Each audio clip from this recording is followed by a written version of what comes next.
tienes que escucharme, esto no está bien. No puedes hacer esto. No puedes permitir que esto suceda. Está bien, espera, déjame intentarlo de nuevo.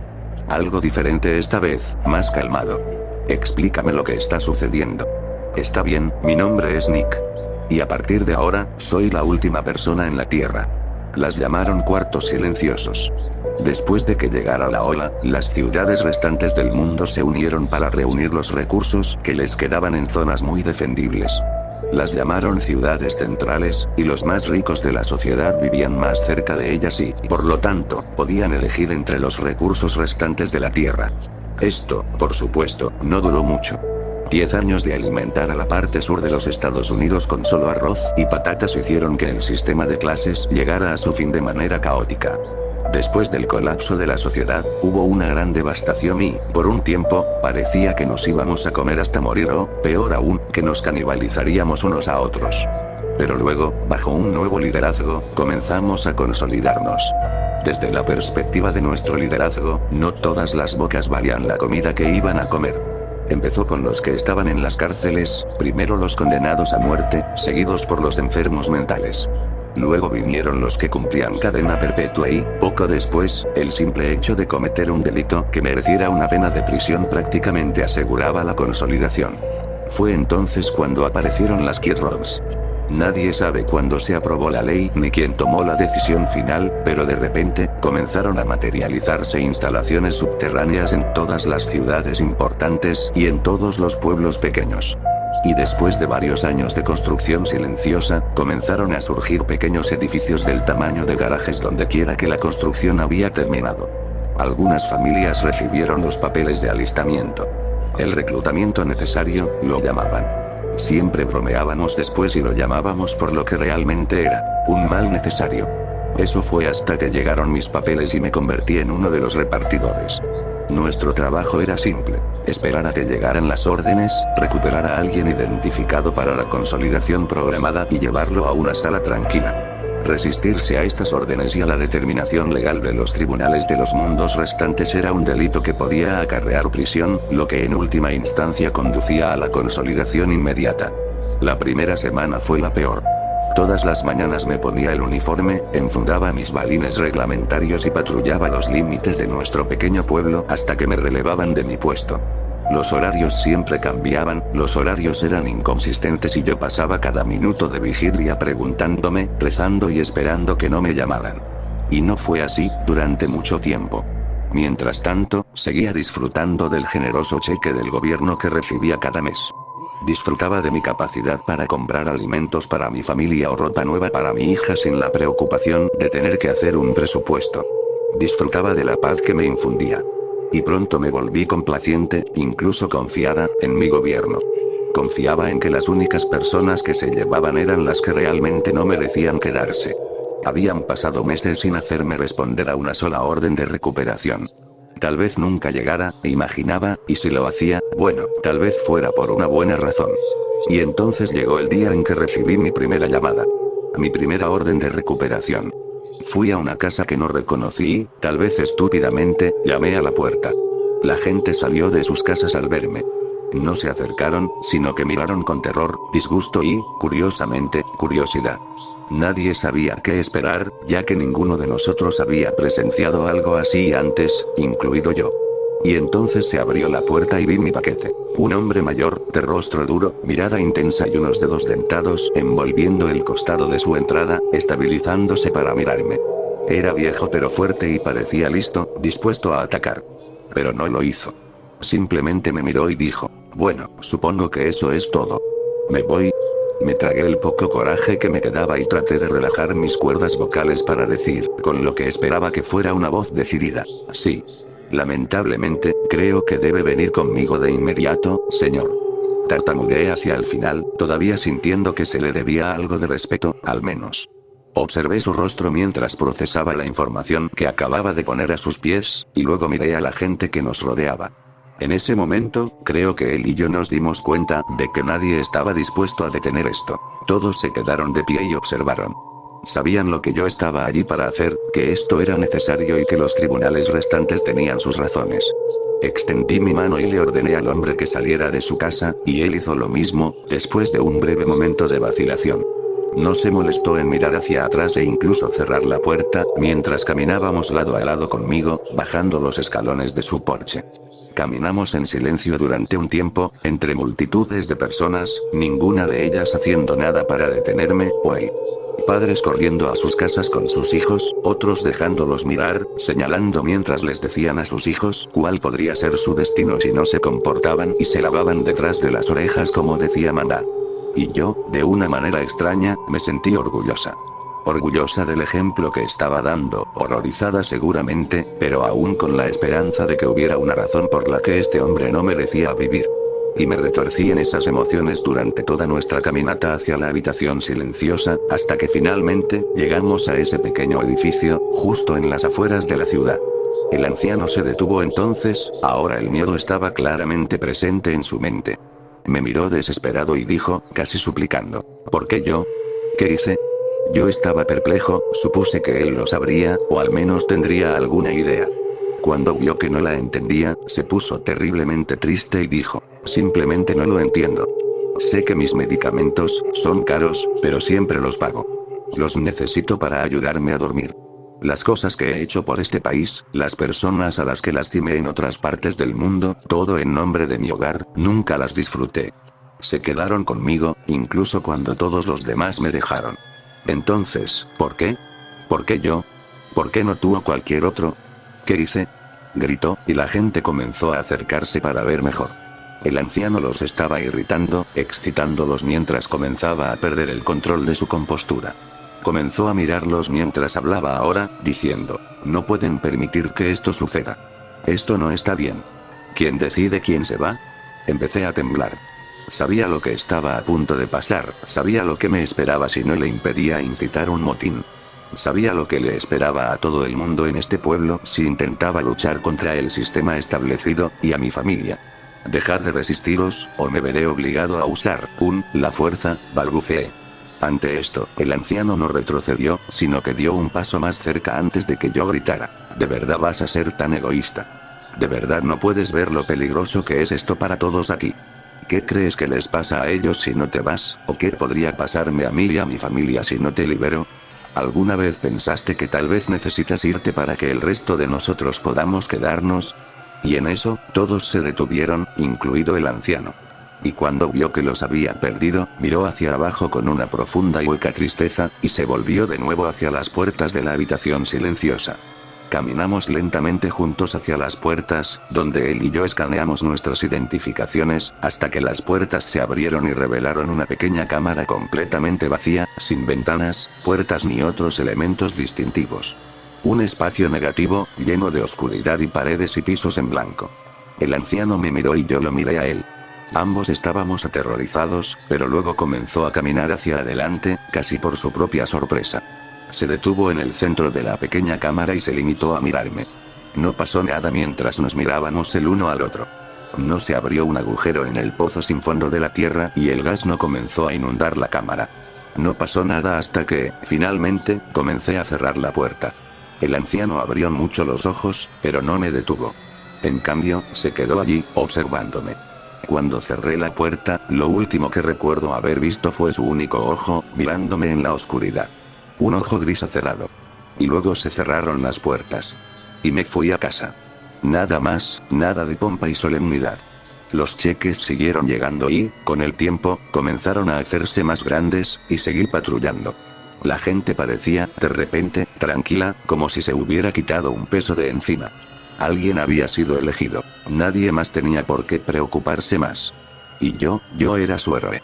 El que los protegía del destino del anciano. Y entonces llegó la segunda llamada.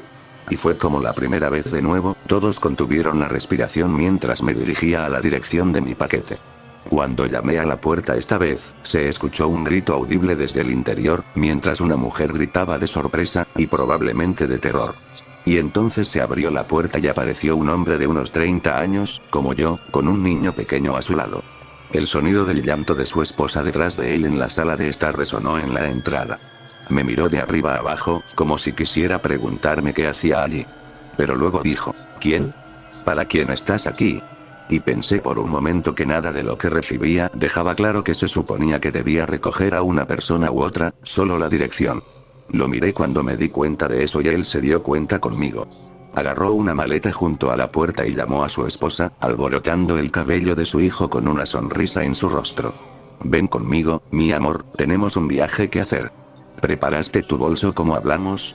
Le dijo a su esposa por encima de su hombro. La oí ahogarse, pero luego dobló la esquina, se puso el cabello detrás de las orejas mientras lloraba abiertamente, sosteniendo una pequeña caja en su mano derecha. Salieron juntos, sosteniendo la mano de su hijo, que parecía casi catatónico. No tenía idea de lo que estaba sucediendo, o tal vez sabía exactamente lo que vendría, pero no fue capaz en su juventud de procesarlo. Caminamos juntos hacia la sala silenciosa, sin interrupciones, como antes. Pasamos nuestros documentos de identidad y las puertas se abrieron, y dentro, donde esperaba ver huesos, o algún cadáver podrido e hinchado con alguna criatura repugnante tambaleándose sobre él, no había nada. El mismo vacío de antes, solo una habitación vacía. La familia se miró entre sí, confundida, y posiblemente aliviada, y luego lentamente, con el esposo a la cabeza, casi arrastrando a su esposa con él, entró en la habitación y comenzó a sostenerla en sus brazos, junto con su hijo, mientras me miraba fijamente. Y nuevamente, cerré la puerta y recordé la expresión de su rostro cuando la puerta se cerró. Y todo quedó en silencio una vez más. Así fue durante mucho tiempo, pasábamos unos meses de reflexión tranquila y pacífica, contando nuestras bendiciones y apreciando el tiempo que teníamos con nuestras familias. Empecé a sentir un sentido de propósito real en mi deber como repartidor. Estaba ayudando a las personas a vivir vidas plenas, a salvo de los peligros de aquellos que se esconden en las sombras, esperando a ser consolidados. Y él estaba allí para hacer el trabajo y proporcionar esa sensación de seguridad a su familia y a la gente de su pueblo. Era su protector, y era suyo protegerlo. Y pronto, el hombre comenzó a recibir más llamadas. Y siempre respondía, en la oscuridad de la noche o al amanecer. Y pronto, comenzó a entregar sus paquetes en sus habitaciones silenciosas, 2 veces al día, todos los días, durante semanas. Y pronto comenzó a notar la forma en que el pueblo florecía. Las personas que quedaban ahora atrás, aunque eran pocas en número, llevaban vidas extravagantes y lujosas. Él mismo tenía suficiente comida en su refrigerador para hacer una barbacoa todos los días durante el mes siguiente. Las casas comenzaron a hacerse más grandes y a ocupar el espacio vacío que antes ocupaban sus vecinos. Una fuente de ingresos estable pasó de ser una necesidad a un pasatiempo, ya que la mayoría de la gente tenía suficientes ahorros para vivir así el resto de sus días. Y cada día, después de que la situación comenzara a disminuir significativamente, todos los demás, al igual que Nick, comenzaron a esperar que al día siguiente alguien más se marchara. Podía verlo en sus ojos todos los días que hacía sus patrullas, lo observaban y silenciosamente lo instaban a deshacerse de alguien, de cualquiera. Simplemente ir y llamar a la puerta de alguien y deshacerse de ellos. Consolidarlos para que los que quedaran pudieran tener más, lo vio. Lo sabía.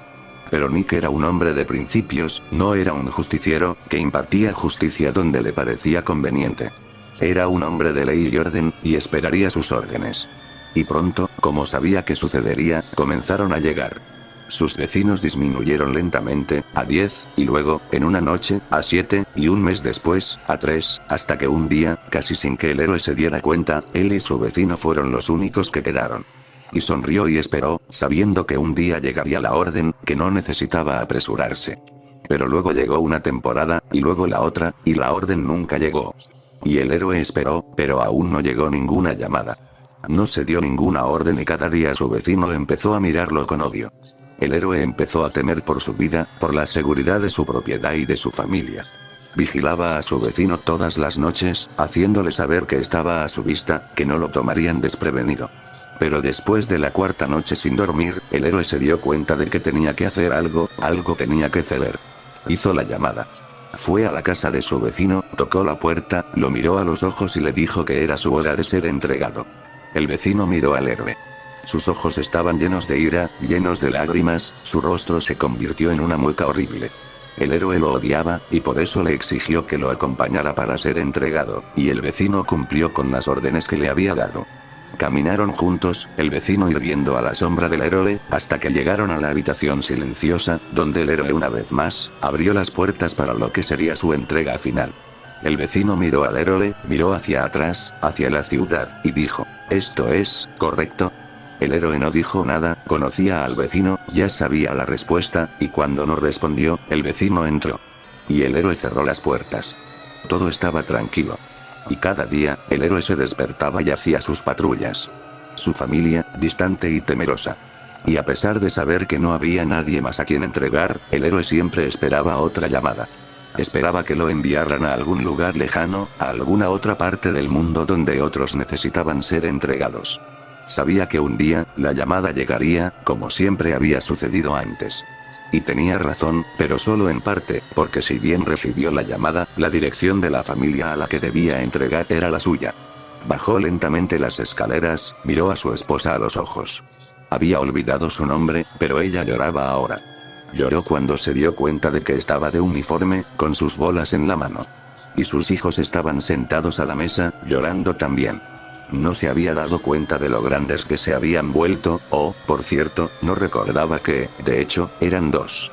Su esposa comenzó a llorar y a suplicar, cayó de rodillas y golpeó el suelo con los puños mientras le pedía al héroe lo que ella creía que era misericordia, pero la única misericordia en la que el héroe creía ahora era la misericordia concedida por aquellos a quienes se les había ordenado que se consolidaran para que el resto del mundo pudiera seguir viviendo en paz. Y esta era la prueba final. Una prueba para demostrar que era digno de poner el mundo por delante de su propia felicidad. Para demostrar lo que siempre supo, que él era un héroe. Y utilizó este hecho para darle fuerza mientras unía a su familia usando sus bolas y los arrastraba hasta la habitación silenciosa, donde cumpliría con su deber. Llorando, el héroe sacó a su familia, que se retorcía y gritaba contra las ataduras que les ataban los brazos y las piernas, hacia la cámara sin luz. Lo llamaron por un nombre que no recordaba, pero tuvo que empujarlos para que salieran. Sabía que lo que estaba haciendo era lo correcto, sin importar cuánto le doliera. Y con lo que le quedaba de fuerza, empujó y, con un esfuerzo sólido, selló las puertas frente a él y gritó de agonía, mientras perdía todo lo que amaba. Lloró durante mucho tiempo, hasta que finalmente comenzó a aceptar su sacrificio. Se puso de pie y comenzó a alejarse de la habitación silenciosa, para esperar sus próximas órdenes, cuando de repente escuchó un zumbido bajo sus pies. Se giró para mirar hacia atrás, y lo que vio lo confundió y lo sacudió.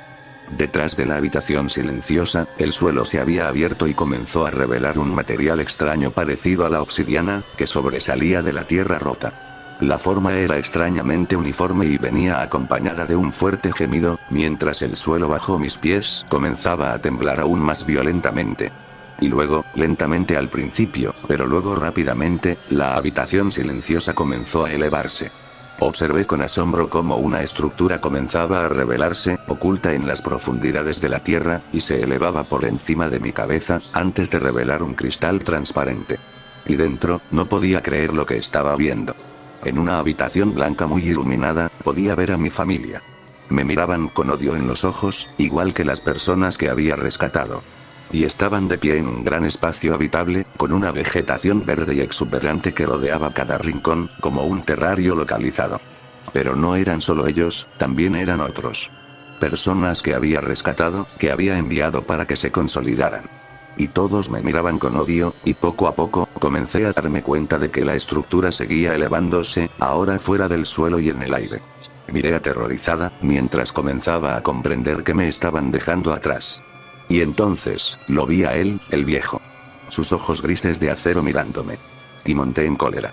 Grité cuando la nave comenzó a elevarse en el aire, llevando a los sobrevivientes restantes de este planeta a algún otro planeta habitable distante que pudiera albergarlos.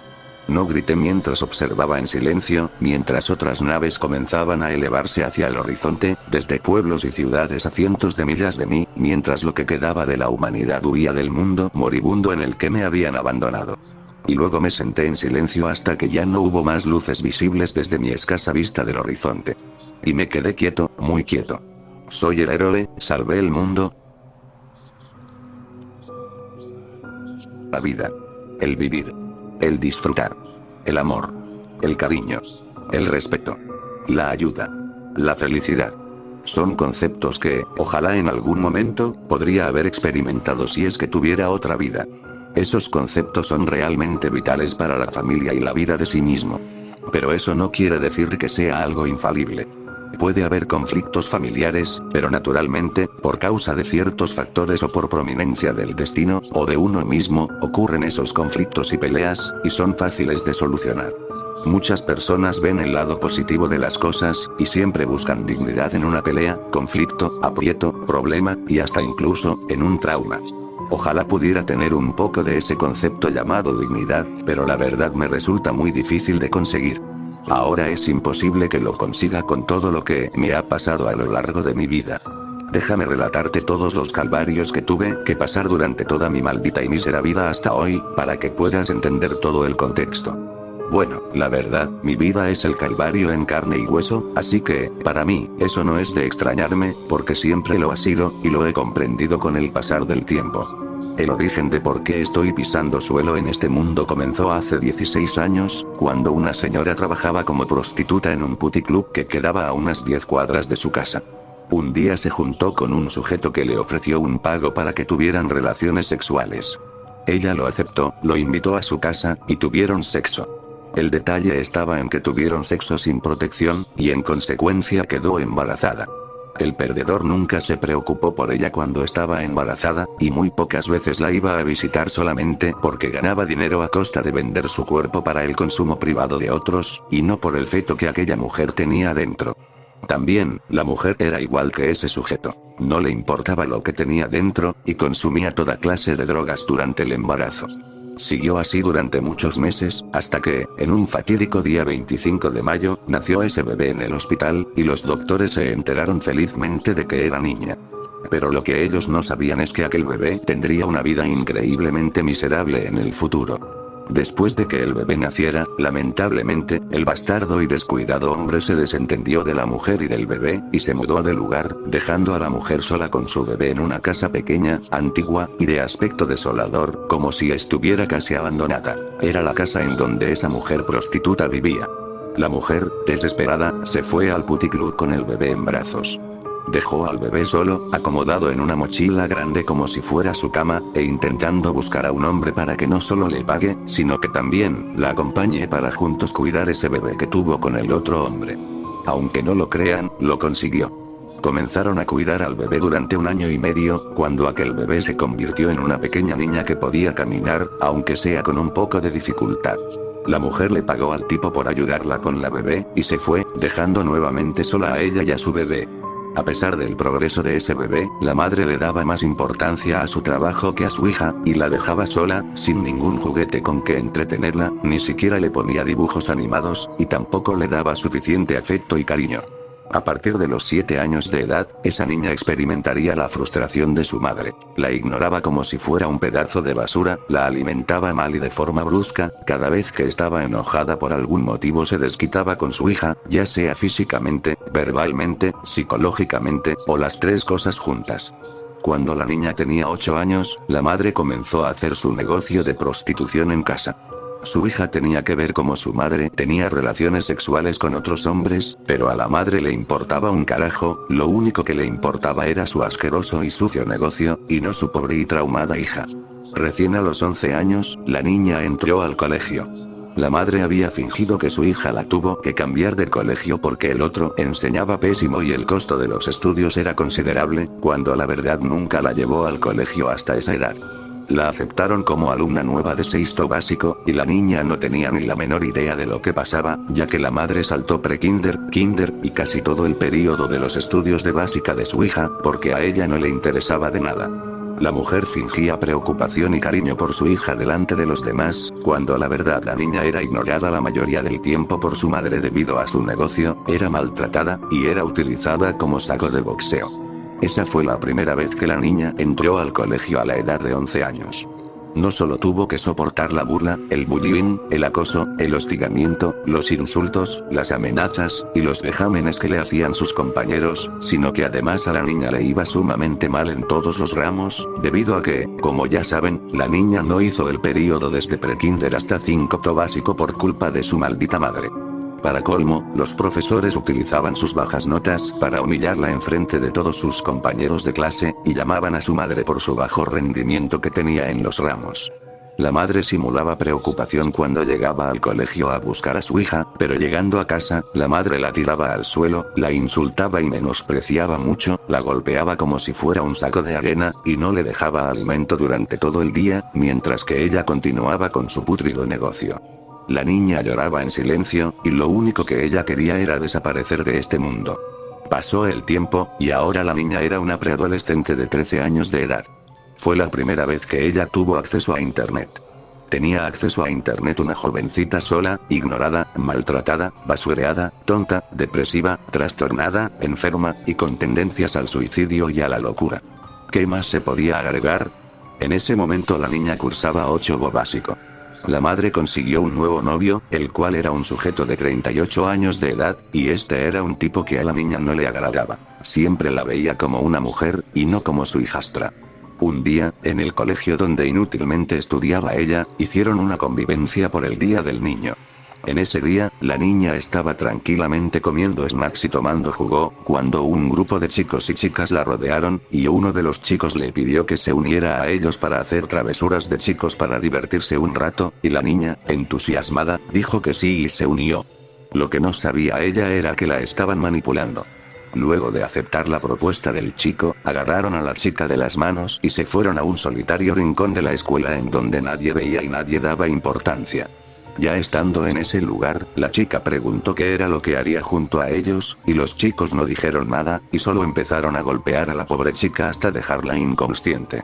Después, el grupo formó un círculo, y uno de los chicos se acercó a la chica inconsciente en el piso, y acto seguido se bajó el pantalón, mientras una chica grababa el acto. Así fue como la tonta y pobre chica fue abusada sexualmente de una forma humillante. Era un chico, después venía otro, y así sucesivamente, hasta las chicas participaron en aquella degenerada actividad, metiendo sus dedos en las dañadas partes privadas de la pobre chica que se quejaba del dolor. Lo peor era que nadie se enteró de aquella acción en ese momento y, además, los compañeros que participaron en el juego del abuso grabaron todo el hecho, lo publicaron en internet, y la pobre chica no sabía de nada, desprestigiando su imagen pública. Luego de ese incidente, no solo personas del colegio, sino que muchas personas vieron el video en internet, y en vez de difundirlo y denunciarlo, comenzaron a burlarse de la chica violada, a insultarla, y a comúnmente llamarla puta puberta, haciendo spam por todos lados del internet con ese adjetivo. Esto provocó que la expulsaran de por vida del colegio, y que su reputación en internet estuviera completamente por los suelos. Y no solo eso, sino que los abusos físicos y verbales de su madre empeoraron. Ahora los golpes pasaron a ser de puño y pie en vez de cachetadas, los insultos eran más venenosos e hirientes, entre los más comunes le decía pequeña puta, mientras que el bastardo que su madre tenía como pareja la miraba fríamente sin decir nada. Un día, cuando la madre fue a comprar cosas para ella y su pareja, ese tipo se acercó a la chica, y ella le preguntó qué quería. El tipo le dijo que estuvo observando todo lo que pasaba, y que sentía lástima por ella, así que quería darle un regalo para animarla. La chica no perdió la esperanza, y confió en él. En ese sentido fue una tonta e ignorante. El tipo la llevó a su pieza, encerró la puerta con llave, y adormeció a la niña poniéndole un paño con cloroformo durante unos 2 minutos y medio. Después de eso, el tipo comenzó a bajarse los pantalones, y abusó sexualmente de ella oral y genitalmente. Había un secreto que ocultaba él mientras abusaba de la niña, y era que tenía una enfermedad de transmisión sexual, la cual era nada más y nada menos que el VIH. Exacto. La niña había sido, no solo abusada sexualmente de forma oral, sino que además fue contagiada de VIH. Cuando ella despertó, se encontraba en su cama acostada, pero sentía la boca extraña, como si su saliva fuera alguna especie de mucosa, cuando la verdad era otra cosa. Tragó esa saliva e ignoró ese detalle. A medida que pasaba el tiempo, la depresión, las alucinaciones, los desvaríos, y los problemas mentales de la chica iban de mal en peor, y para quitar esos problemas, tenía que recurrir a las drogas para calmarse. Cuando la chica tenía 15 años de edad, consiguió pareja. Una chica de 19 años de edad, que era muy posesiva y malvada con ella. En sus relaciones hacía actos sadistas, la agredía sin motivo alguno con el argumento de que así amaba, y además era una asesina en potencia, ya que ella, cada vez que veía a un gato callejero por la calle, lo mataba de cualquier manera posible, y lo disfrutaba. Un día, aquella chica de 15 años de edad, tuvo alucinaciones fuertes. Escuchaba voces en su cabeza diciéndole toda clase de cosas feas y nefastas. Trataba de sacárselas de la cabeza de cualquier forma posible, pero era imposible, además de que su madre le había escondido las drogas para que ella no las tomara. Ella no sabía qué hacer, hasta que las voces repentinamente pararon en su cabeza. Se extrañó mucho, y ahí fue cuando, enfrente suyo lo vio. Era un chico. Su apariencia parecía tener unos 16 años de edad, tenía una vestimenta blanca, sucia y desgastada, su piel era pálida, tenía el cabello negro, y sus ojos eran opacos y sin pupilas. La miraba con una expresión de melancolía, y tenía la mirada perdida en la nada, aunque ella sabía que la mirada iba hacia ella. Entonces, ella le preguntó quién era, pero el joven no contestó sino hasta una casi desesperante pausa. Le habló diciendo su nombre, Darío. A partir de ese momento, fueron como dos imanes atrayéndose uno al otro lleno de comprensión y amor del cual nunca experimentó la chica. Era como un amor de un familiar hacia ella. Un detalle a resaltar era que ese joven solamente aparecía cuando no había nadie en la casa, y así fue pasando los días, semanas, y meses, con abusos por parte de madre, padrastro, y novia, y con amor de un amigo fiel y paternal como lo es Darío. Esa es toda la historia de cómo yo puse un pie en este mísero mundo para comprender la mierda de vida que he venido llevando todo este tiempo, hasta el día de hoy que cumplí los 16 años. Toda esa historia se la conté a Darío, mi joven amigo, después de haberme encontrado llorando en silencio en una esquina después de una paliza horrible de mi madre. Finalmente exploté, y le conté todo a él después de que mi madre saliera de la casa a hacer algo que no es de mi incumbencia. Él me quedó mirando de forma melancólica mientras que yo lloraba esta vez de forma desconsolada y a moco tendido, porque había soportado mucho dolor y sufrimiento en esta vida, que ahora me es casi imposible soportar. Lo que sí sé es que llorar de cualquier manera no sirve de nada ni arregla nada. Luego de calmarme un poco y relajarme, le expresé a Darío mis tan deseados planes de suicidarme, porque qué sentido tiene estar viva si soy un desecho, no sirvo para nada, me tratan como si fuera mierda, y toda la gente me odia. Darío me comprendió al instante, así que él inventó un juego para beneficiarme a mí de alguna manera, y hacer que para siempre esté acompañada de él. Al juego le puso un nombre llamado 3 en 1. No entendí el nombre, pero Darío me explicó que el juego va a iniciar mañana, y a medida que avance, iré comprendiendo el juego. Le dije que está bien, que esperaré hasta el siguiente día. Darío sonrió de forma extraña, por no decir tétrica. Esperé hasta siguiente cuando la casa quedaba sola conmigo adentro de ella, y mi joven amigo Darío apareció. Esta vez, algo había cambiado en él. Ahora él tenía en sus brazos unas cicatrices que formaban unos 3 símbolos iguales. Eran 3 marcas paralelas y una marca traspasándolas. Él me las mostró, y me dijo que, con eso, podría vivir en paz y mi vida cambiaría para bien. Me dijo que buscara un cuchillo no tan grande de la cocina, y le obedecí. Fui a buscar un cuchillo casi tipo navaja, porque si lo hacía con uno grande, el juego se haría difícil. Luego de encontrarlo, fui a donde estaba Darío. Y luego, él me dijo que me hiciera un símbolo de los que tenía en el brazo. Como ya antes inútilmente me había intentado suicidar de todas las maneras posibles, esta vez estaba decidida de hacerlo, y me tallé ese símbolo a la altura del codo del brazo izquierdo. Me hice un corte recto no tan largo, y después me hice 3 cortes paralelos atravesando el otro corte. Me sangraba mucho, pero mi amigo Darío me dijo que no me preocupe, que luego verá el efecto que tiene. Darío miró hacia la cocina de la casa, y me dijo que mirara allá, miré hacia allá, y vi a mi madre muerta en el piso, desangrada. Tenía las muñecas talladas con ese mismo símbolo. Yo empezaba a sentir como si me quitaran pesos que tenía encima de la cabeza, y me sentía satisfecha y feliz. Luego, Darío me dijo que me hiciera otro símbolo igual que el otro. Yo, sin dudar, lo hice, pero esta vez en medio del brazo derecho, y también, como la otra herida, me sangraba mucho. Luego de hacerlo, Darío me dijo que vaya hacia la pieza de mi madre. Fui hacia allá, y me encontré con mi padrastro pederasta muerto en la cama. En sus muñecas tenía las mismas marcas que tenía mi madre, tiñendo las sábanas de un rojo oscuro. Estaba alegre, sentía que poco a poco estaba recuperando libertad, se podría decir. Darío me llamó para que viniera, y fui. Ahora, Darío me dijo que, para terminar el juego, me tenía que hacer el tercer símbolo en uno de los brazos. Elegí el brazo izquierdo, y con el cuchillo me corté ese símbolo justo en la muñeca. En este punto empezaba a sentir una especie de adormecimiento. Darío me dijo que fuera al baño, y fui hacia allá.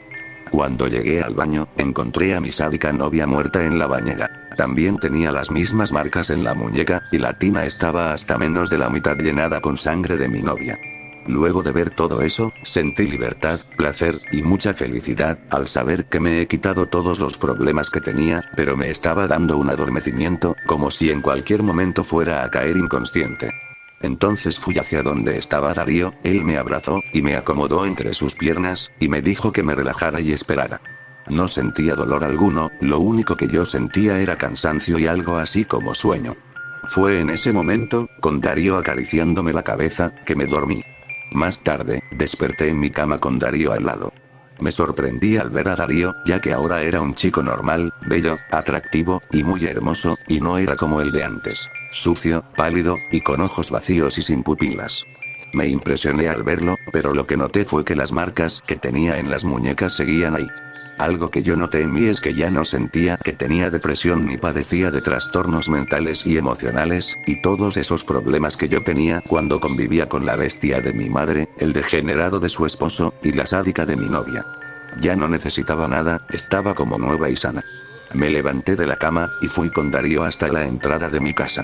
Cuando fuimos hasta allá, en el suelo estaba mi cadáver pálido manchado de sangre, con los brazos cortados formando esos símbolos, y el cuchillo al lado mío. Cuando lo miré, se me cayeron unas lágrimas de la emoción, y Darío me miró con felicidad. La verdad, el juego que había inventado mi amigo Darío funcionó y dio frutos, y ahora soy libre, feliz, y por fin descansaré en paz. Y todo esto fue gracias a ese juego. Ese juego de 3 cortes en un solo corte. Ese juego llamado 3 en 1. La locura no suele ser ruidosa como se la retrata en la pantalla. Tampoco es brillante. No es una supernova de emoción desenfrenada ni una deformidad física que insinúe la podredumbre interior. No grité hasta que me dolió la garganta o hasta que me ensangrenté las manos contra las paredes y los espejos. No salpiqué mis pinturas sobre mi piel ni destrocé los lienzos a medio terminar que se burlan de mi identidad elegida. Mi esposa, Joana, incluso comentó lo metódico que era cuando colocaba con cuidado cada pincel en su estuche, para que nunca más lo abriera. Si contamos la pintura con los dedos en preescolar, entonces me llevó 41 años aceptar por completo mi fracaso. Debería haberme dado cuenta antes, pero siempre me las arreglaba para inventar una excusa antes. No me esforcé lo suficiente. Esa es una buena respuesta. Suena como si pudiera simplemente activar un interruptor en mi mente y obligarme a convertirme en un maestro a través de pura fuerza de voluntad. No me enseñaron lo suficientemente bien. O mejor aún, le echaron la culpa a otro. Ojalá mis profesores hubieran estado más cualificados, o se hubieran dedicado a cultivar mi potencial como Domenico Ghirlandaio se dedicó a Miguel Ángel. No soy lo suficientemente buena, es la píldora más difícil de tragar. Me propuse capturar la belleza intrínseca del espíritu humano y exhibirla para que el mundo la viera, pero no hay belleza en mí para compartir. No grité ni me enojé. No pensé demasiado en nada. Simplemente dejé que mi cuerpo se moviera a través de los movimientos familiares de la vida y esperé que nadie notara que no había nada debajo de la superficie. Joana me preguntó por qué me lloraban los ojos, pero yo le eché la culpa a la película que estábamos viendo. Me dio un puñetazo en el brazo en broma y me llamó muy blando. ¿No estás trabajando en algo esta noche?, preguntó. Parpadeé con fuerza, sin apartar la vista del televisor. Recuerdo que hablaste sobre ese encargo de la tienda de cómics. ¿Cómo va eso? Ya viene, mentí. Ella intentó acurrucarse contra mí, pero me solté y me escabullí hacia el baño. Me parecía mal incluso dejar que me tocara. Tenía una idea de quién era yo en su mente, igual que yo solía tenerla, pero esa persona no existe. Soy un fracaso, un tramposo, un fraude. Y eso es todo lo que seré alguna vez. Me miré en el espejo, recorriendo las líneas desconocidas de mi rostro. Toqué las bolsas bajo mis ojos. Odiaba lo que veía y odiaba aún más lo que no podía ver. Hice como si fuera una pistola con los dedos y la puse contra mi cabeza. Levanté el pulgar, sonreí con mi mejor sonrisa falsa y blamo. Cariño, ¿puedes traerme un refresco cuando vuelvas?, escuché desde la sala de estar. Pero no podía apartar la mirada del espejo. Mi reflejo mostraba un cráter en el costado de mi cráneo por donde había entrado la bala imaginaria. Sangre, huesos fragmentados y bultos carnosos de color gris salpicaban las paredes del baño, y más bultos brotaban de la herida de salida del otro lado de mi cabeza. Ah, y uno de esos vasitos de Nutella, añadió Joanna. Gracias, cariño. Pasé los dedos por mi sien y los retiré para limpiarlos. Mi reflejo aún lucía la sonrisa falsa, aunque ahora apenas era visible bajo el torrente de sangre que corría por su rostro. 2 años, quizá menos, dijo una voz. Me di la vuelta, sobresaltada, sin encontrar a nadie que hablara en el baño vacío. Primero viene la depresión. Luego, el síndrome de abstinencia. Joanna fingirá que solo va a visitar a su familia por un tiempo, pero tú sabrás que en realidad no soporta estar cerca de ti. Mi maldito reflejo me estaba hablando. Eso es normal. Esto está bien. Ella esperará que la llames y le expliques lo que está pasando, pero no lo harás. Extenderá su viaje, pensando que solo necesitas tiempo para ti. Y lo necesitas, pero solo porque eres demasiado cobarde como para apretar el gatillo mientras alguien te está mirando. El silencio se volverá demasiado fuerte y antes de que te des cuenta, la figura ensangrentada hizo un gesto con el dedo para señalar su cabeza, mientras la sonrisa falsa brillaba a través del rojo. ¿Estás bien ahí dentro?, llamó Joanna desde la sala de estar. Mamá quiere su chocolate. Está bien, murmuré, respondiéndoles a ambos. Oh, dijo el reflejo. ¿O qué? O te convertirás en el mejor pintor que el mundo haya conocido jamás, y tu nombre será pronunciado con reverencia 1000 años después de tu muerte. Está bien, murmuré, insensible a todo el espectáculo. Sí. Hagámoslo. Aquí es donde la mayoría de la gente pregunta cuál es el truco. La voz de mi reflejo era tímida. Probablemente sea mi alma o algo así, ¿no? No hay problema. No la usaré para nada. No tienes por qué vender tu alma. Cualquier alma servirá, no importa, lo conseguiré yo misma, dijo Joanna. Dios mío, ojalá me hubiera casado con un mayordomo. Piénsalo, el reflejo burbujeó rápidamente, salpicando sangre entre sus dientes mientras lo hacía. No podrás disfrutar de tu éxito sin un alma. Y tu esposa, ella te iba a dejar de todos modos. En todo caso, esto le ahorraría una vida de remordimiento y culpa por tu muerte. Te lo debes a ti mismo, se lo debes a los dos. No puedo dar algo que no es mío, respondí, odiándome inmediatamente por siquiera haber considerado esa idea. Quien ama sin reservas expone su alma. Píntala, no como parece, sino como realmente es. Yo me encargo del resto. ¿Qué haces, dando a luz ahí dentro?, preguntó Joanna desde la puerta. El picaporte vibró. La puerta no estaba cerrada con llave. Salté para impedirle que entrara, demasiado lento. La puerta se abrió hacia adentro y allí estaba ella, una camiseta sin mangas sobre unos pantalones de pijama, el pelo encrespado y salvaje, lamiéndose la Nutella de los dedos. Mi corazón latía muy rápido, pero por mucho que la quisiera, creo que mi miedo era aún más fuerte. Volví al espejo y me miré en el reflejo. No había sangre ni heridas de bala. Solo un rostro cansado y envejecido, igualmente aterrador a su manera. Vamos, Joanna me rodeó con sus brazos por detrás. La película no es divertida si no te pones a llorar mientras escuchas los diálogos. No puedo, dije, todavía mirándome al espejo. Tengo que terminar un cuadro. Una intensidad febril impregnó mi trabajo durante toda la noche y hasta la mañana siguiente. Un hombre que se ahoga y lucha por respirar no podría haberlo hecho con más urgencia que el vuelo de mi pincel desesperado. Ningún pensamiento perduró más de un segundo antes de ser reemplazado por el ciclo interminable de anticipación y liberación que cada pincelada exigía. Cuando mi lienzo estuvo lleno, no dudé en cortar las líneas en las paredes a ambos lados de mi caballete. Luego la mesa, el tocador, mi propio cuerpo, un recipiente para transportar la gloria de su diseño. Mi pincel no estaba limitado por ninguna forma, pero en sus patrones erráticos sentí que estaba esculpiendo algo de la nada, algo que nunca antes había sido visto por ojos mortales. En las sutilezas de la combinación de colores, capté el humor irónico y la gracia delicada de Joanna. Su risa explotó como metralla en el espacio, la luz de sus ojos se reflejó en mis colores en cascada. La forma en que se le rompió el corazón cuando su perro anciano le dio un codazo para despedirse, la emoción ansiosa de bajar del avión en París, incluso su amor por mí y su miedo tácito al más allá, desnudo y congelado para que todo el mundo lo viera. Pintura bajo mis uñas, en mi pelo, estampada en todo mi cuerpo, un testimonio de la pasión frenética que me había poseído. Aunque trabajaba solo, bailé con Joanna toda la noche. Nunca la había visto con más claridad ni la había amado con más fuerza que en esas horas prohibidas, y hasta que amaneció no me detuve a comprender lo que había hecho. ¿Estás loco? Eso era lo que esperaba oír. En cualquier momento se abriría la puerta de mi estudio y Joanna vería el caos que yo tenía la audacia de desatar. Se reiría de mí, haciendo mil conjeturas divertidas sobre la locura que se escapaba de mi mente durante toda la noche. Ambos nos reiríamos, y entonces ella diría algo como estoy feliz de verte disfrutando de tu trabajo de nuevo y se ofrecería a ayudarme a limpiar.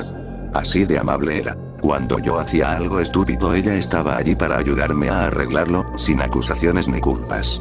Quizás estaba realmente loco, pero, de cualquier manera, ella no podía solucionar este problema. No entró en la habitación. Ni en la cocina, preparándose el café, ni en la ducha, cantándose para recuperar la lucidez. Joanna no se levantó esa mañana. Dijo que no se sentía bien y yo era demasiado cobarde para decirle por qué. Si me hubiera tomado un descanso durante la noche para ver cómo estaba, tal vez habría notado la podredumbre que ya había empezado a instalarse. Se las arregló para incorporarse sobre los codos, dejando varias capas de piel descascarada sobre la almohada. Piel agrietada y cenicienta, ojos amarillentos, calvas donde ya habían empezado a caer mechones de pelo. Mi esposa todavía estaba en mi estudio, donde la había fotografiado. La mujer que luchaba por respirar no era más que una extraña para mí, y la dejé sin decir palabra. Dormí poco y comí menos. Solo me esforcé por pintar, tratando en vano de recuperar la intimidad que había sentido con ella la noche anterior. Sentí un breve escalofrío al maravillarme de la destreza de mis dedos, aunque carecían de la pasión que me atormentaba antes.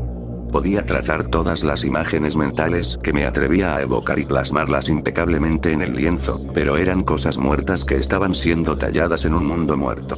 No tardé mucho en sentarme, exasperado. Tenía la habilidad técnica para conquistar cualquier desafío, pero no era una magia infernal la que me había poseído la noche anterior. En ese momento supe que no había nada que pudiera crear que fuera más hermoso que el pandemonio del alma de Joanna. Escuché a esa cosa hueca llamar mi nombre desde el dormitorio con una voz como el viento a través de hojas secas, y el cielo y el infierno como testigos. Lloré por lo que había hecho. Devuélvele su alma, le rogué al rostro envejecido del espejo. Llévate la mía, ¿qué cuadro más feo sería ese? Respondió el demonio con mi cara. Y luego otro, no importa de quién sea.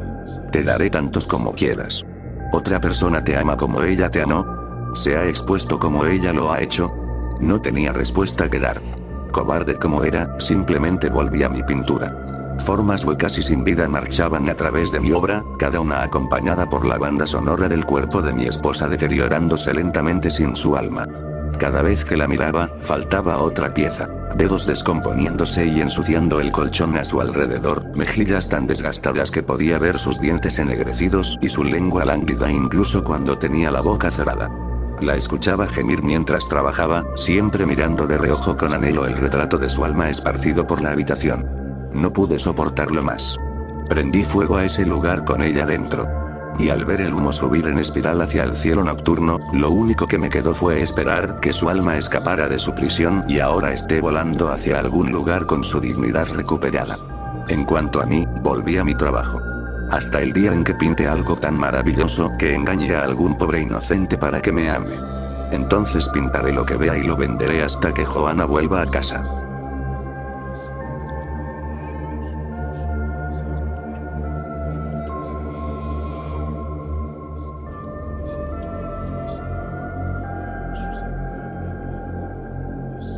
¿Sabes lo que es vivir sin alma? Porque yo sí. Es como ver una película romántica tan perfecta que te enamoras del personaje. De repente, se encienden las luces y recuerdas que esa persona no existe. Y aunque existiera, nunca le importaría que existas. Es como correr en sentido contrario en una pista de carreras. No importa si terminas o no, porque todos los demás ya cruzaron la línea de meta y se fueron a casa. Has corrido más que nadie, te duelen las piernas y sientes fuego en los pulmones, pero sigues corriendo porque tienes miedo del silencio cuando finalmente te detengas. Vivir sin alma es como sentarse en el ojo del huracán. La vida se mueve a tu alrededor y a veces pareces ser parte de ella cuando pasa demasiado cerca, pero al final nada ni nadie puede moverte. Y aunque el viento aúlla ferozmente en su salvaje gloria y barre todo el mundo bajo tus pies, nunca sabrás lo que se siente al unirte a esa danza salvaje. Y eso está bien. Te dices a ti mismo que al menos no te lastimarán como a todos esos otros humanos frágiles cargados con sus almas, pero en el fondo desearías poder sentir ese dolor. Solo por un momento. Solo para que una vez en tu vida sepas que hay algo lo suficientemente importante como para que te lastimen. Perdí mi alma cuando tenía solo 6 años. Mi padre no me quería. Mi madre me lo dijo. Dijo que yo era la razón por la que él se fue, y yo le creí. Yo estaba en primer grado en ese momento, y nuestro proyecto de clase era hacer una linterna de papel que estaba cerrada en la parte superior. Se suponía que el aire caliente de la vela levantaría la linterna, aunque la mía no estaba bien sellada y no podía despegar del suelo. Me estaba frustrando mucho, y después del cuarto o quinto intento, me enojé tanto que de hecho rompí todo el objeto en pedazos. Mi maestro, el señor Ansbury, un hombrecillo tierno y rechoncho con un bigote hirsuto, se puso en cuclillas a mi lado y me entregó la linterna que había estado construyendo. Me enojé tanto que estuve a punto de destruirla también, pero me hizo sentar y me dijo, ¿sabes qué es lo que más me gusta de las linternas de papel? Pueden parecer frágiles, pero cuando vuelan pueden llevarse todo lo que ya no quieras. Puedes poner toda tu vida en una de ellas y, en el momento en que enciendas la vela, se irá volando y se llevará toda tu vida con ella. En ese momento, eso me pareció increíble. Me senté a observar cómo pegaba la vela en su lugar, concentrando todo mi pequeño corazón en llenar la linterna con mis malos sentimientos. Comenzó con solo la ira por el proyecto, pero una amargura llevó a la siguiente, y cuando el señor Ansbury terminó, había volcado todo lo que era en el papel. Todas las demás linternas de la clase solo flotaban a unos pocos pies del suelo, pero la mía subió y subió y subió para siempre, hasta la cima del cielo. Los otros niños se rieron y vitorearon al verla volar, y mi maestro puso su mano en mi hombro y se mostró muy orgulloso, pero yo no sentí mucho. ¿Cómo podría sentir algo, si mi alma desaparecía lentamente de la vista? Recuerdo haberle preguntado al señor Ansbury si podía volver a casa y vivir con él después de eso, pero me dijo que no creía que a mi madre le gustara. Le dije que sí, pero él dijo que no. No creo que hubiera importado de una manera u otra, porque era demasiado tarde para retratarme de lo que hice. Hay algo más que el entumecimiento que viene cuando tu alma se va. No los vi la primera noche, pero podía escuchar su respiración cuando me acosté a dormir. Suave como el viento, pero regular y tranquila como un animal dormido. Me senté y escuché en la oscuridad por un largo rato, con las sábanas apretadas sobre mi cabeza. La respiración parecía tan cerca que podía sentir su calor ondeando bajo las sábanas. Lloré durante lo que parecieron horas, pero mamá no vino y tenía demasiado miedo de salir de la cama. No creo que me quedé dormida hasta que hubo luz afuera. Mamá estaba enojada conmigo por la mañana porque la había mantenido despierta. Me había escuchado, pero pensó que me daría por vencida en algún momento. No desayuné ese día y no volví a mencionar lo de la respiración. Eso fue solo el comienzo.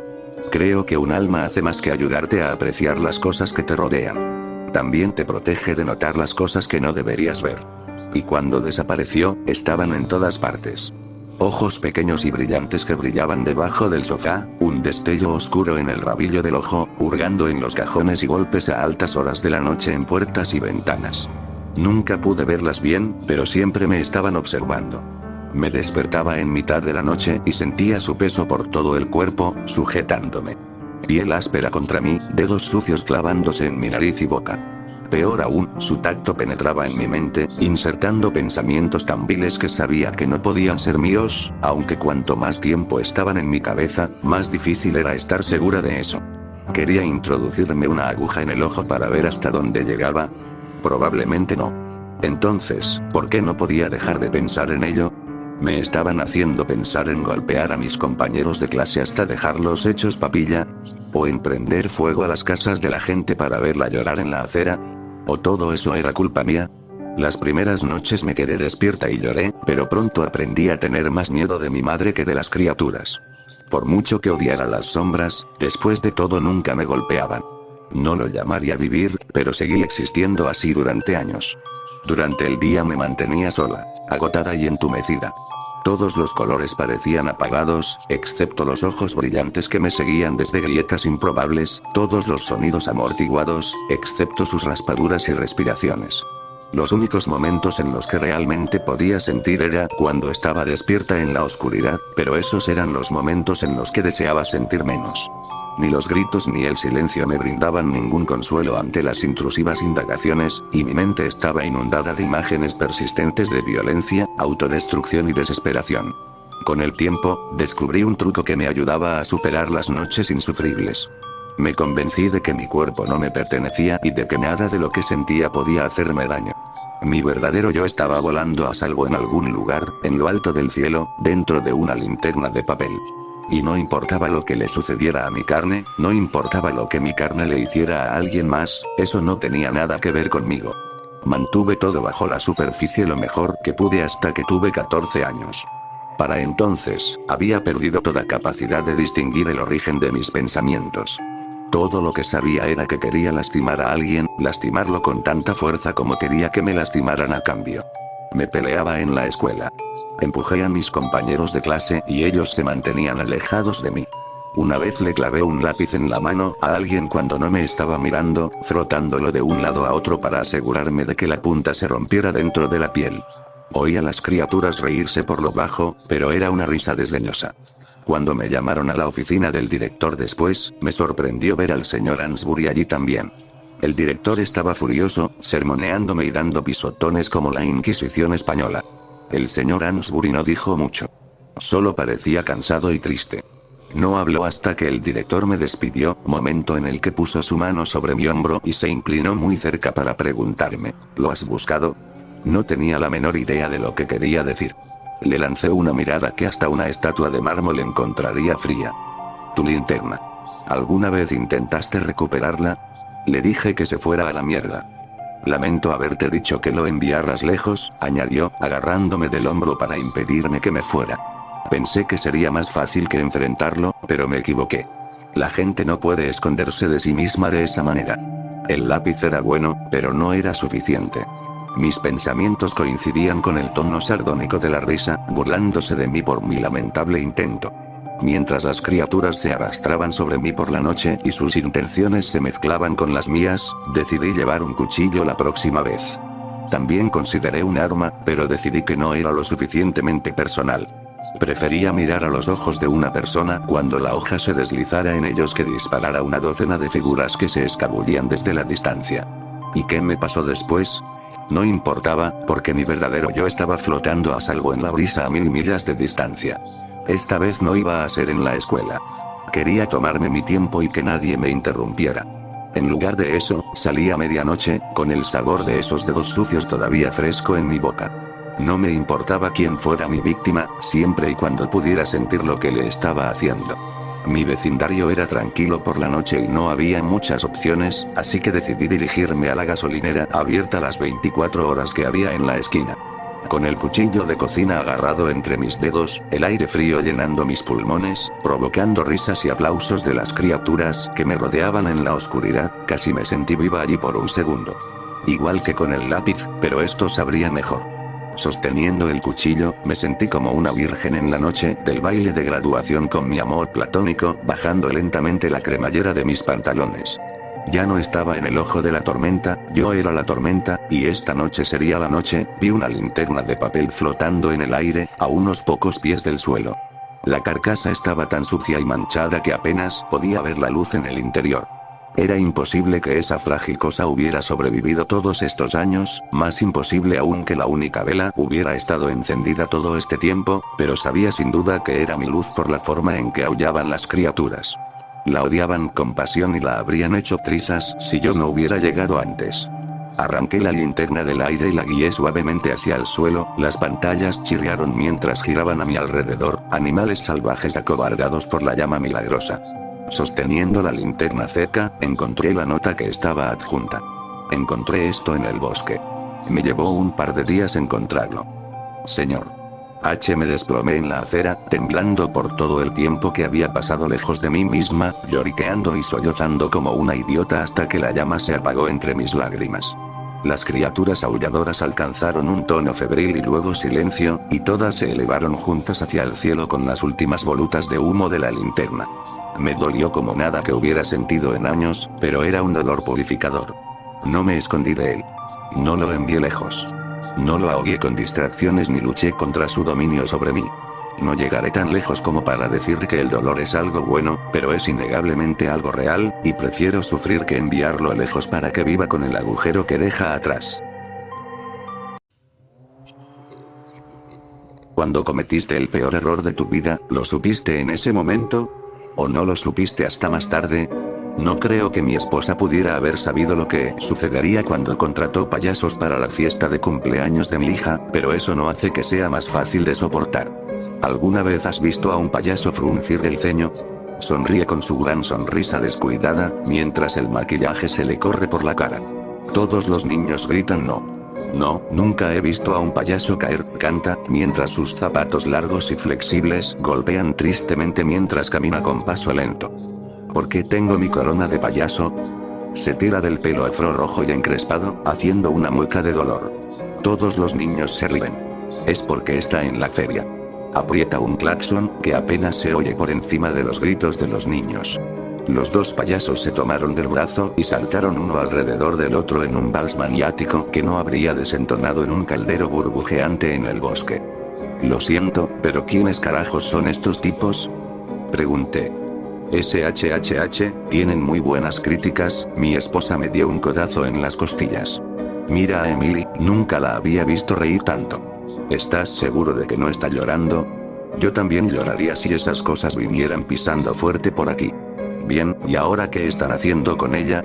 Mi esposa se encogió de hombros, temblando por la risa contenida mientras los payasos llevaban a nuestra hija a un taburete de madera frente al público. ¿Has visto a ese payaso por ahí? Le canta la payasa a Emily con voz cantarina. La niña de 7 años sonríe y señala al payaso que se acerca sigilosamente detrás de ella de puntillas. Está a punto de responder, pero la payasa la interrumpe. No, no se han encontrado payasos. Hace el gesto de usar binoculares con las manos, mirando a todas partes, menos hacia atrás. Emily se tapa los ojos y sigue el juego, riéndose mientras todos los niños señalan y gritan al payaso que se esconde. Nunca hará un sonido de payaso, continúa, haciendo callar a los niños. Mientras tanto, el payaso furtivo ha cogido un cubo. Será mejor que no le eche eso encima, murmuró, lo que provoca otro codazo en las costillas. Cuando hace que esa mueca se ahogue. El cubo cae sobre Emily, pero no es agua. Una ola de purpurina se desplaza por el aire como si fuera nieve, oscureciendo por completo a nuestra hija entre remolinos de luz reflejada. Las risas son sustituidas por gritos de asombro, el brillo desaparece y el taburete de madera queda vacío. Nuestra hija no está a la vista. Gracias a todos. Feliz cumpleaños y adiós. Los dos payasos se dan la mano y hacen una reverencia. Mi esposa aplaude y se ríe tan fuerte que hay lágrimas en sus ojos. ¿A dónde fue? Pregunto estupefacto. ¿A dónde se fue quién? Mi esposa, todavía secándose los ojos. Emily, nuestra hija. Ella estaba allí y entonces, Dios, relájate, ¿quieres? Disfruta de la fiesta. No pensé que fuera irracional. Seguí a los payasos que se alejaban y que se detenían cada pocos pasos para saludar y hacer una reverencia. De cerca eran aún más inquietantes. El maquillaje corrido no lograba ocultar su piel irregular y manchada. Parecía casi como si hubieran pintado directamente sobre heridas abiertas en algunos lugares. Intenté mantener la calma y estreché la mano del payaso. Oye, gran espectáculo. Los niños se divirtieron mucho. ¿Qué te debo? Nos divertimos mucho con los niños también, respondió, haciendo una reverencia formal. No es necesario pagar nada. ¿En serio? Estuvieron aquí como 3 horas. Él simplemente sonrió y se dio la vuelta para seguir a su esposa hacia la camioneta estacionada al costado de la casa. Me apresuré a seguirlo. Entonces, ¿cómo hiciste el truco de desaparecer? ¿Dónde está Emily, por cierto? Se lleva un dedo a los labios y hace un guiño conspirador. Mal negocio revelar secretos comerciales. No aceptar dinero es un mal negocio. ¿Dónde está mi hija? Ahora caminaba más rápido, casi corriendo. Su compañero ya estaba en la camioneta y estaba a punto de subirse también. Lo agarré por el hombro y lo hice girar para que me mirara. Te pregunté dónde estaba mi hija. Esta vez en voz alta.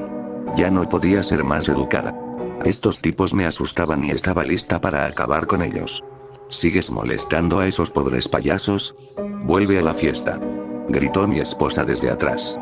El payaso se alejó de mí mientras yo estaba distraída y saltó al asiento del conductor.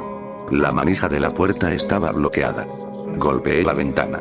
Él solo sonrió y me saludó con la mano, y no fue el único. Emily estaba saludando desde el asiento trasero. La furgoneta se puso en marcha. Mierda. Corrí a su lado, golpeando el costado del coche en movimiento con la palma de la mano. Déjenla salir. Oye, Oye, Déjenlos en paz. Grita mi esposa. Tienen a Emily. Detengan la camioneta. Aparecerá tarde o temprano. Deja de preocuparte tanto. No pude seguir el ritmo de la camioneta una vez que entró en la calle. Todo parecía surrealista. Los ojos vidriosos de mi esposa siguieron la camioneta por un momento y luego, girando lentamente como si estuviera sonámbula, regresó a la fiesta. No sé cómo parecía que habían hipnotizado a mi esposa, pero no iba a funcionar conmigo. Me subí a mi propio coche y salí a toda velocidad a la calle, y los vi antes de que salieran de mi cuadra. Lo más extraño fue que ni siquiera estaban tratando de escapar. Avanzando a 40 km por hora, redujeron la velocidad de la camioneta para saludar a los niños que pasaban por la calle. La payasa se inclinó hasta la mitad de la ventanilla para tocarles el pelo, tocando la bocina mientras lo hacía. No se estaban llevando a Emily a la fuerza. No estaban tratando de escapar. Mi esposa no creía que nada estuviera mal. Yo estaba empezando a pensar que estaba haciendo el ridículo, dejando que mi propia incomodidad con los payasos arruinara la diversión de los demás. Tal vez esta era una aventura especial que mi esposa había planeado para el cumpleaños de Emily. Me fui con tanta prisa que no tenía mi teléfono para revisarlo, así que seguí siguiéndola a una distancia respetuosa. La furgoneta se estacionó en la calle, al lado de una casa embargada. Vigas podridas al borde del derrumbe, un patio lleno de maleza y montones de excrementos de animales, ventanas rotas y un techo combado. Parecía que nadie había vivido allí en mucho tiempo. Entonces, ¿por qué llevaban a mi hija adentro? No, era más bien como si mi hija los estuviera guiando, sosteniéndolos de la mano mientras los arrastraba hacia la casa. Aparqué a una manzana de distancia y no avancé hasta que la puerta se cerró detrás de ellos. Realmente me hubiera gustado haber traído un arma, pero llegué a un acuerdo envolviendo mi abrigo alrededor de un gran trozo de tela rota. El olor era nauseabundo. No sé qué animal había profanado el patio, pero parecía más a excremento humano que a algo que saliera de un perro. De cerca, pude oírlos cantar de nuevo y, aunque tenía la misma melodía que su otra canción, no pude reconocer el idioma. ¿Va a doler? La dulce voz de mi hija sonó clara. ¿Alguna vez viste a un payaso fruncir el ceño? No, nunca he visto a un payaso fruncir el ceño, respondió alegremente con su voz cantarina. Yo estaba mirando por las ventanas, pero lo único que podía ver era una sala de estar y una cocina destrozadas. Debían haberse adentrado más en la casa, así que abrí la puerta y entré. Eso es porque no nos lo permiten, susurró la mujer, y tú tampoco. Ánimo, muchacha.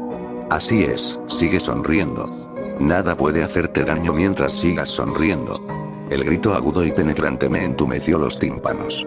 Me abalancé hacia adelante y atravesé la puerta podrida para entrar en el baño de donde provenía el sonido.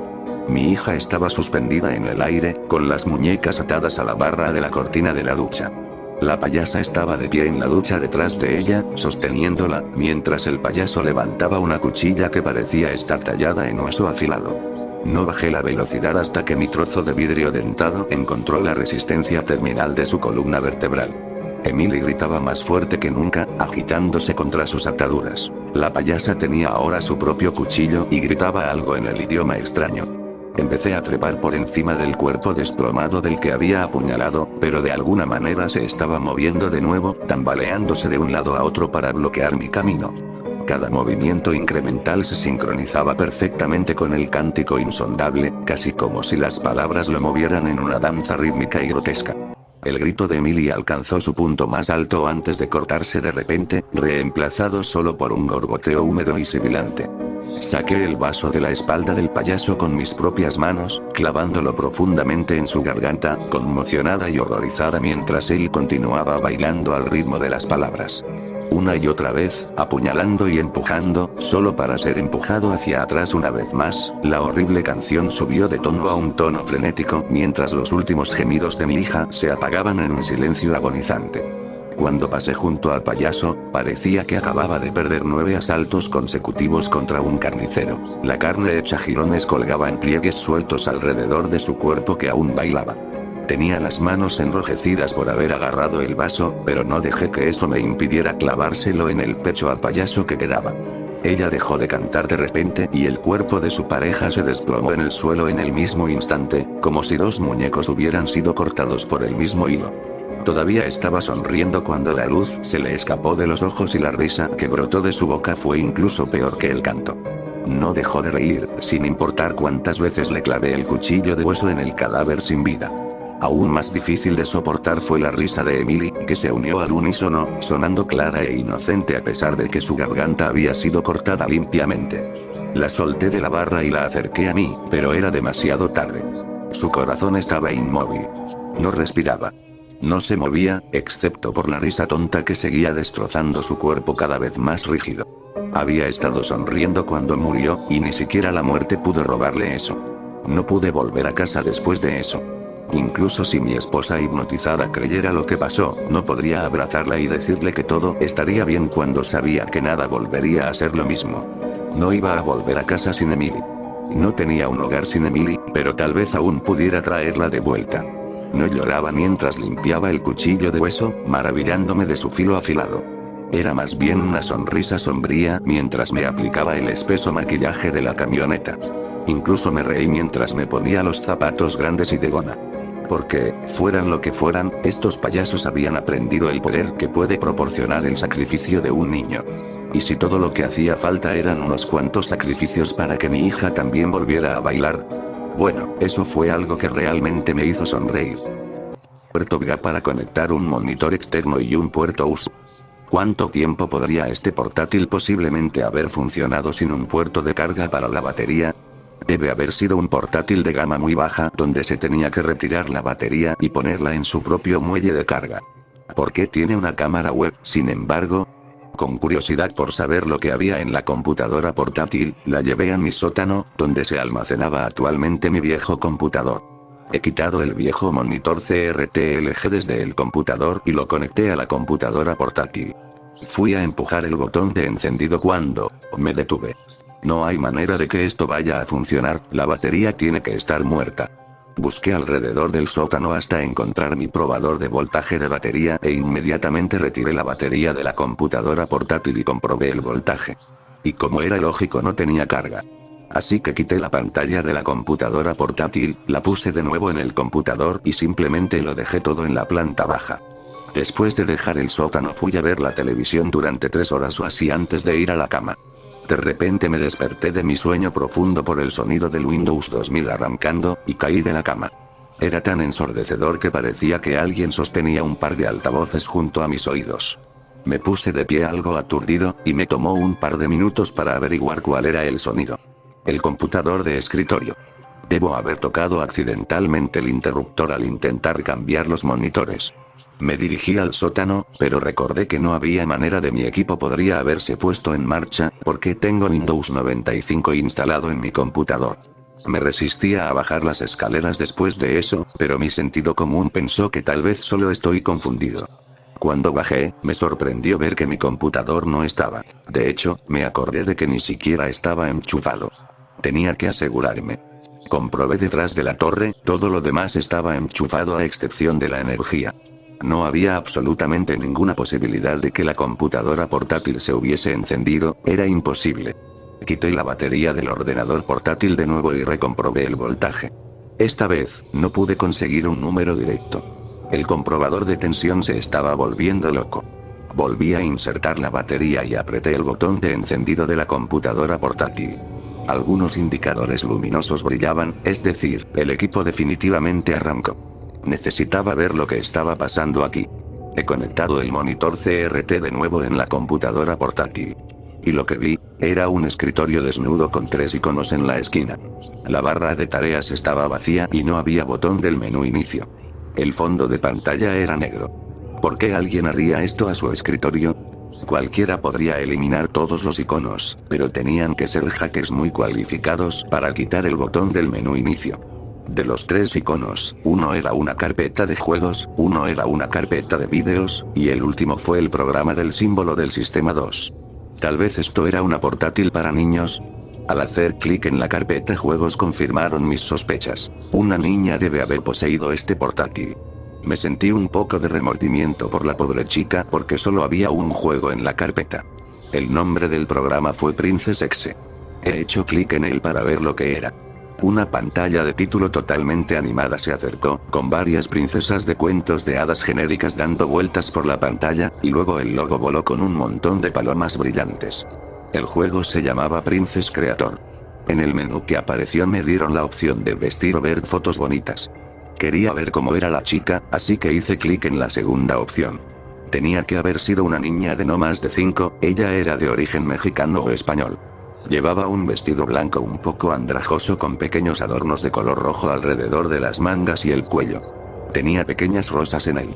Sonreí, mientras parecía que tenía un montón de diversión al poner una tiara virtual en su cabeza.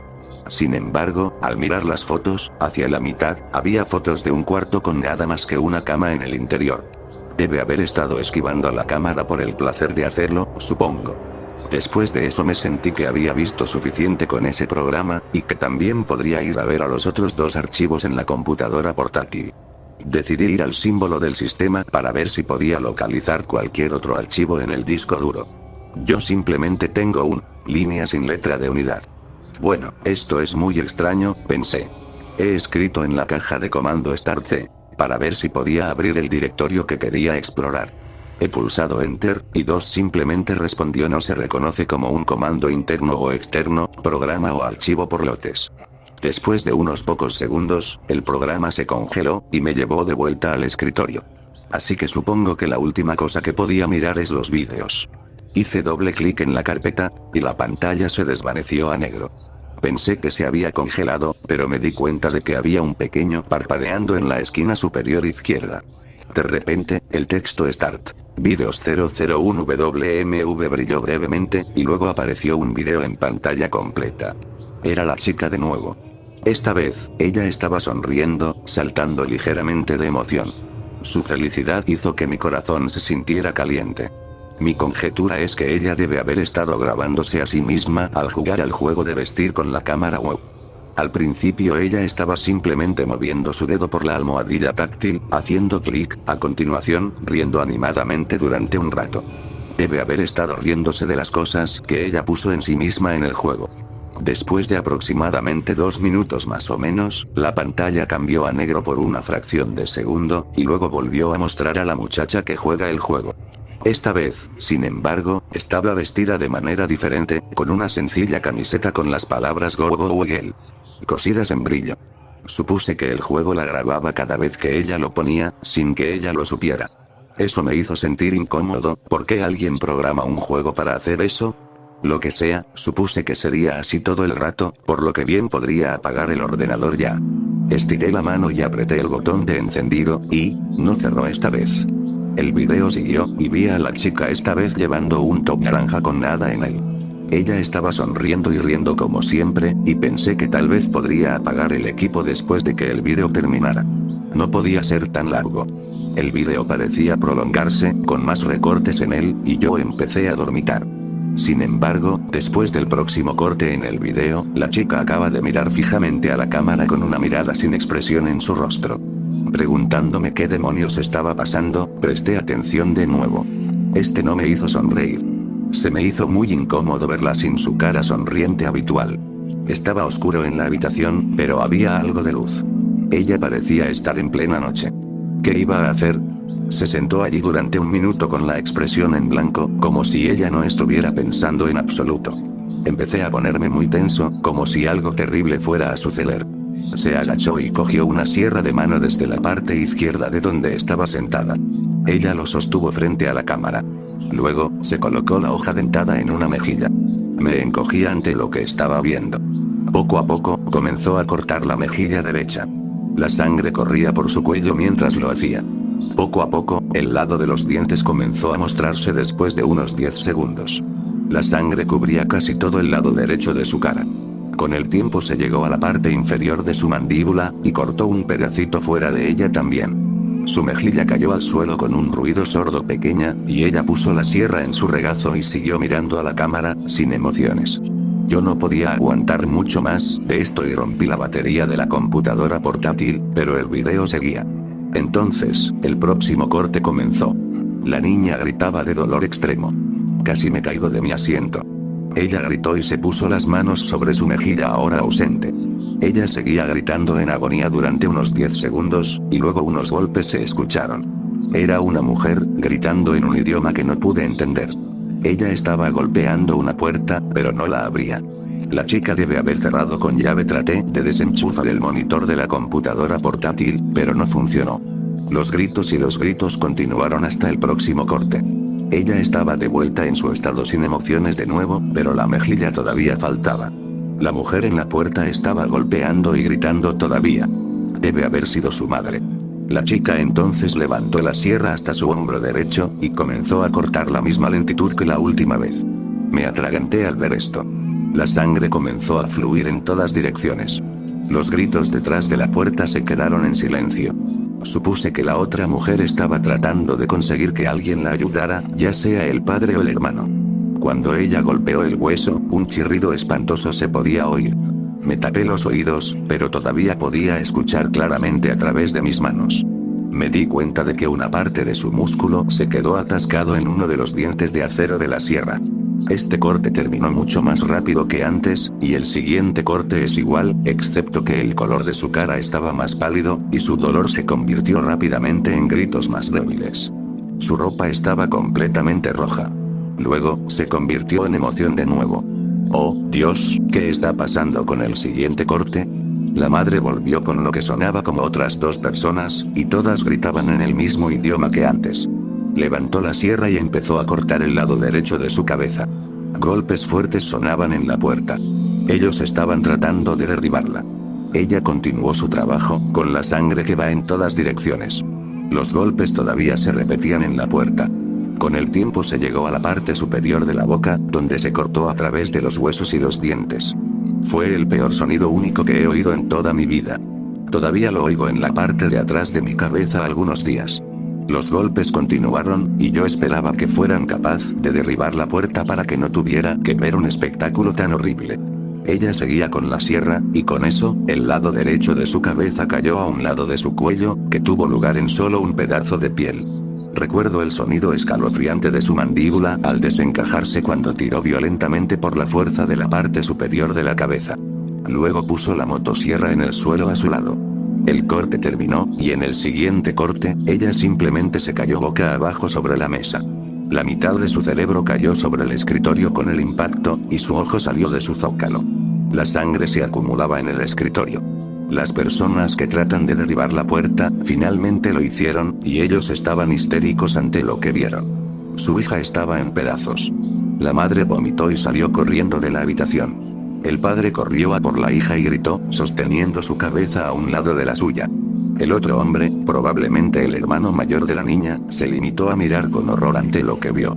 La automutilación horrible terminó con ese corte, y la pantalla se cortó de nuevo a la habitación vacía con la cama. Con un suspiro de alivio de que todo había terminado me senté allí, respirando con dificultad y sudoración. No me di cuenta de que la habitación estaba tan caliente hasta ahora. Tenía tantas preguntas que hacer. ¿Cómo fue esto posible? Me asustó, y pasé unos 30 minutos sentado en la silla, y, finalmente, tuve el coraje para levantarme. Miré de nuevo a la computadora portátil, por lo que esperaba que fuese la última vez. La habitación con la cama apareció en la pantalla de nuevo. A continuación, se cortó y apareció otra cosa. Era yo, usando la computadora portátil.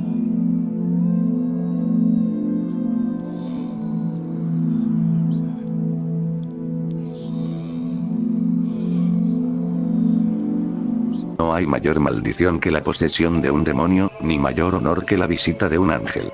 Dios ha bendecido nuestro hogar con su presencia, y no me siento más que agradecida por el milagro que ha ocurrido. Y sin embargo, tiemblo mientras escribo esto, porque a través de esta prueba hemos aprendido una lección, la más verdadera de todas. No se deleita en la fuerza del caballo, ni se complace en las piernas del hombre, mas Jehová se complace en los que le temen. Salmo 147, 10, 11. Temer a Dios le hace tanto honor como amarlo, pues ambos son expresiones iguales de creencia. Dios no nos da la opción de elegir qué leyes seguir. Las comodidades de la vida moderna han llevado a los hombres a un estado lamentable de lasitud moral, pero nuestra familia no transige en cuanto a nuestras creencias. Se puede fingir rectitud para impresionar a los vecinos, pero la verdad de nuestras almas no se puede ocultar a Dios. No permito que la mujer enseñe ni que ejerza autoridad sobre el hombre, sino que guarde silencio. Menos 1 Timoteo 2, 12. Pero la muchacha insolente no se calló ante mi marido. Hasta que la golpeé. Primero aulló, luego gimió y luego se quedó quieta. Qué hermosa había hecho mi hija el temor de Dios. Elizabeth tenía solo 6 años cuando se apartó del camino. Hablaba cuando nadie le hablaba. Las mentiras fluían de su boca con la misma naturalidad que la verdad, se negaba a orar y no mostraba vergüenza alguna al dibujar monstruos e imágenes blasfemas que no hacían nada por glorificar a Dios. Mi esposo Luke y yo orábamos por ella todas las noches, pero el Señor sabe que un niño entiende el peso de un bastón con más intensidad que cualquier palabra.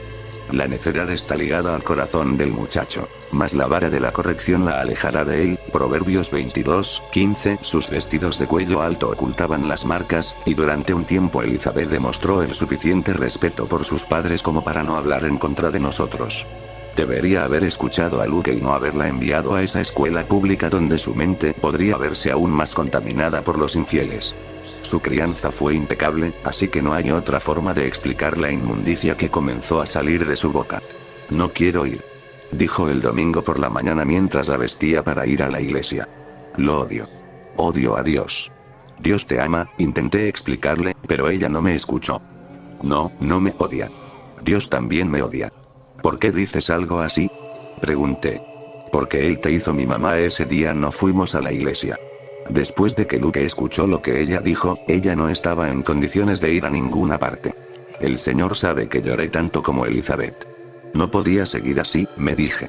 Luke pensó que ella aprendería con el tiempo, pero yo no era lo suficientemente fuerte para soportar sus lecciones. Limpié las heridas de mi hija y la puse cómoda, pero su sangre todavía estaba en mis manos cuando olé esa noche. ¿En qué nos hemos equivocado? Supliqué en silencio. Oh Dios, si de verdad nos amas como nosotros te amamos, envíanos un ángel que nos conceda la felicidad que merecemos. Pude ver la luz a través de mis ojos cerrados y supe que el Espíritu estaba conmigo en ese momento. Sentí su calor en mis manos y en mi rostro. No me atreví a mirar, ni a hablar, ni siquiera a respirar, por miedo a interrumpir el milagro en curso. Por un momento divino supe que mis oraciones habían sido respondidas y que estaba en el cielo. Al momento siguiente, oí a Luke gritar, ¡fuego! El humo se elevaba bajo la puerta de nuestro dormitorio. El pasillo era un infierno. Las llamas se abrían paso entre las tablas del suelo, trepaban por las paredes, encendían los cuadros y los crucifijos de madera clavados en las paredes. Me tambaleé hacia la habitación de Elizabeth, tosiendo y cayendo de rodillas para arrastrarme bajo el humo. Luke me agarró por debajo de los brazos y me empujó hacia la puerta principal, pero lo pateé y luché contra él durante todo el camino. Elizabeth. Todavía está ahí. Que el Señor la guarde, dijo Luke, tan firme como siempre. Estaba mareado por el humo y no tenía fuerzas para luchar contra Luke. Antes de darme cuenta de lo que estaba pasando, estaba jadeando y jadeando en el jardín delantero de nuestra casa mientras se quemaba. Elizabeth. Grité con la garganta entrecortada. Elizabeth, ¿dónde estás? Luke no me dejó volver a entrar. Yo gritaba y lloraba histéricamente, pero él me obligó a tirarme al suelo y me mantuvo allí hasta que llegaron los bomberos. Si Elizabeth lloraba por nosotros, no podía oírla por encima de las rugientes llamas. Pero quizás se quedó callada, más asustada de nosotros que del fuego. Luke rezó mientras los bomberos luchaban contra el fuego. Yo no lo hice, porque sabía que mis oraciones ya habían sido respondidas. Esta es la felicidad que nos merecíamos. 3 hombres fuertes entraron en la casa cuando el exterior ya había sido rociado con agua.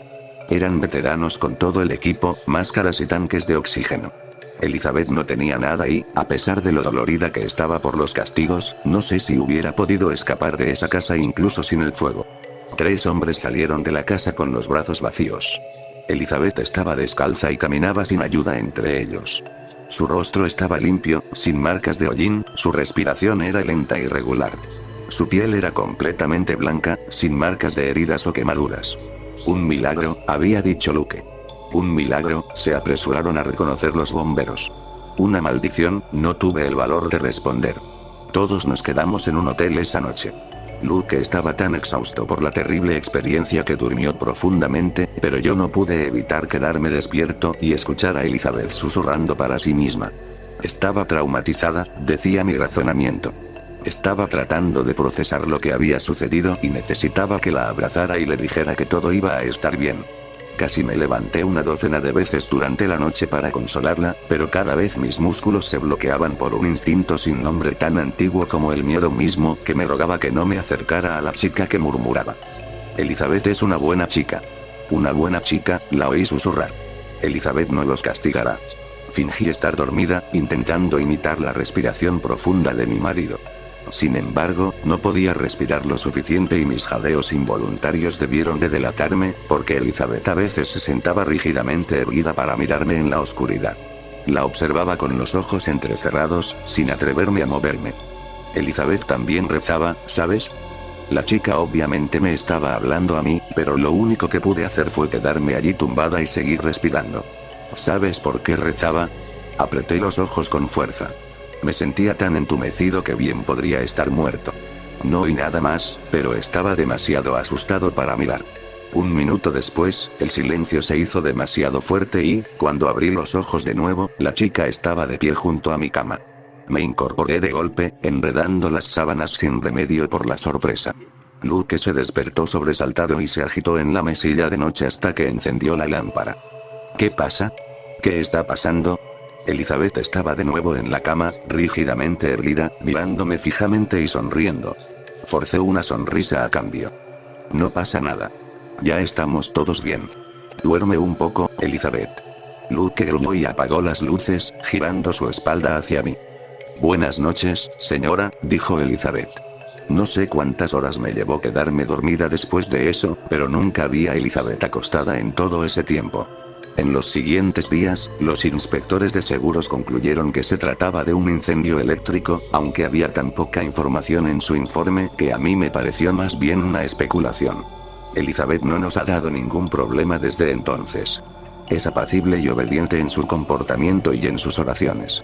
Todavía le encanta dibujar, pero los rostros serenos y desapasionados que repite una y otra vez son mucho más inquietantes que los monstruos con los que solía decorar las páginas. Luke no podría estar más feliz, por supuesto. Tiene el angelito perfecto que siempre ha querido. No parece darse cuenta de que siempre hemos tenido un ángel, o de que, de alguna manera, ella no logró salir con vida de ese incendio. Ella me está mirando mientras escribo esto, sonriendo y balanceando los pies, pero no me importa. Puede que incluso lo lea si quiere, no importa. Dios ya sabe que hay más divinidad en un niño imperfecto que todos los ángeles del cielo. Ahora lo adoro con mi temor, así que si eso realmente agrada al Señor, que me escuche y envíe a mi hija a casa. Pero ahora ella se está riendo, así que quizá él tenga otros planes para mí.